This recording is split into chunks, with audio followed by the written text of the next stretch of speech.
बरामदगी हुई है राणा साहब से, अगर वो वीडियो है तो वो बताए वीडियो किधर है। मैं कहता हूं कि इनकी जो इनका मुद्दई है मेजर अजीजुल्लाह, उसकी मेरे साथ गाड़ी में बैठे की तस्वीर दिखा दे, उसे मेरे साथ बात करते की तस्वीर दिखा दे, उसे मेरे साथ जो है वो कोई गुफ्तगू करते की वीडियो दिखा दे, वो मुझसे कोई सवाल कर रहा हो, वो मुझे इतना बता रहा हो कि आपकी गाड़ी से जो है वो ये चीज़ जो है वो बरामद हुई है। इन्होंने तो मुझे वहाँ से पकड़ा है, थाने लेके गए हैं और थाने में मेरे साथ किसी ने एक लफ्ज़ गुफ्तगू नहीं की। बयान रिकॉर्ड करना तो बहुत दूर की बात है, और अगले दिन अदालत में पेश करके कहा कि जी ये 15 किलो हीरोइन जो है वो गाड़ी से जो है वो बरामद हुई है, और कोई इंडिपेंडेंट विटनेस नहीं है चलान में। और अब जो चालान है उस फ्रॉड को और उस झूठ को साबित करने के लिए अब वर्जी का जज चाहिए। राणा साहब, वर्जी का जज चाहिए। आपका जो अचराती बयान, जो मौजूदा जज है वो 2 साल 5 महीने से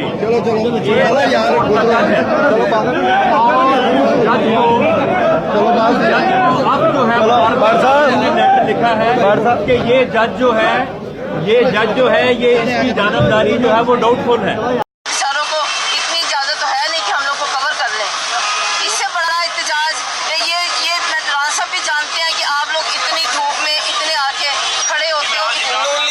मैं राणा साहब को भी मैसेज दूंगी, ये जो कठपुतली हुकूमत है यहाँ की, मैं इनको भी आज कहती हूँ कि अगर इन लोगों ने कोई ऐसी वैसी हरकत की तो मैं IG से लेके CPO इमरान, और मैं एक और मैसेज दूंगी कि इमरान की, मैं अब्बे को देती हूँ एक मैसेज कि इमरान की कोई औकात नहीं है निक्के की। अब्बे को वैसे 3 साल दे दो, अब्बे की अब्बा सब दुनिया को जान छोड़ दे, सारी दुनिया की, सिर्फ एक 3 साल के लिए उसे घरों घरों में एक अजाब डाला हुआ है। तो कोई ऐसी चीज ले आओ कि अब्बे को वो 3 साल मिल जाए। 3 साल मिल जाएंगे तो चलो हमारी भी जान छोड़ जाएगी, बेगुनाह लोगों की घरों में सुकून से बैठेंगे।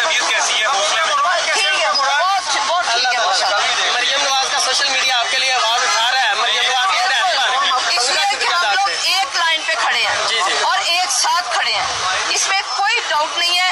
मैं कहती हूँ कि ये मरियम हो गई, नून लीग हो गई, जो आप लोगों ने मेरे साथ किया है ना, इसका तो मैं देन आप लोग को दे ही नहीं सकती। इसका जजा आपको अल्लाह मियां दे। यार भाई आप बता दें, राणा साहब से मुलाकात हुई है, तबीयत कैसी है उनकी? हौसले में जी, उनके हौसले बहुत बुलंद है। कल आपने अदालत में भी उन्हें देखा और आज भी माशाल्लाह उसी बावकार तरीके से बैठे हुए थे। उन्होंने कहा कि मेरे दोस्तों को जाके शुक्रिया अदा करो, और साथ में उन्होंने कहा कि आप लाजमी तौर पे ये मेरे मीडिया के दोस्तों को बताओ कि जिस तरह बीबी मरियम के कामयाब जलसे और रैली के बाद फैसलाबाद में बिलखुसूस हमारे हल्का के अंदर लोगों को ANF के नोटिस दिए जा रहे हैं, उनको हिरासा किया जा रहा है। आप लोग अदालती जंग लड़ो और जाके उनको जो है रिट करो ताकि उनको शेल्टर दिया जाए। इंशाल्लाह ये आपके सामने और आप खुद भी देखेंगे।